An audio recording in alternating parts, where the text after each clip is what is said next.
Standartinė spalva plastikinių langų yra balta, bet dažniausiai dabar žmonės užsakinėdami langus pasirenka juos spalvotus.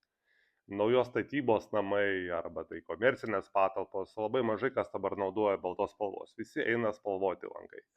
Tai vad žinokite, kad jeigu mes turim standartinį langą plastikinį, kurio profilis yra baltas, tai jeigu mes užsakom spalvą tik tai iš išorės, tai reiškia šitas langas bus laminuotas, tai yra dengta plėvelė ant balto pagrindo.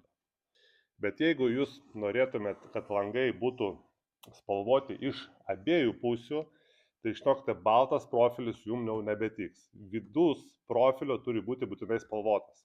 Ir spalva turi būti atitinkamai pagal jūsų laminavimo plėvelę, tai yra pagal laminavimo spalvą. Tai tokie langai jau žinokite nelabai tinka. Tam yra sprendimas spalvoti, jeigu langai iš abiejų pusių, tai turi būti būtinai spalvotas ir profilio vidus. Tai tarkim, kaip čia aš jums parodysiu, atidarius langą neturi matytis absoliučiai jokios baltos spalvos. Langas turi būti vientisas spalvotas. Tik tai taip langai atrodys tikrai prabangiai ir gražiai. Tai va, jeigu spalva iš abiejų pusių, reiškia, turi būti spalvotas ir vidus. Jeigu profilis laminuotas tik tai iš išorės, o pasirenkat vidų baltą, tai reiškia, bus laminatas ant balto pagrindo. Tai va, turėkite omeny.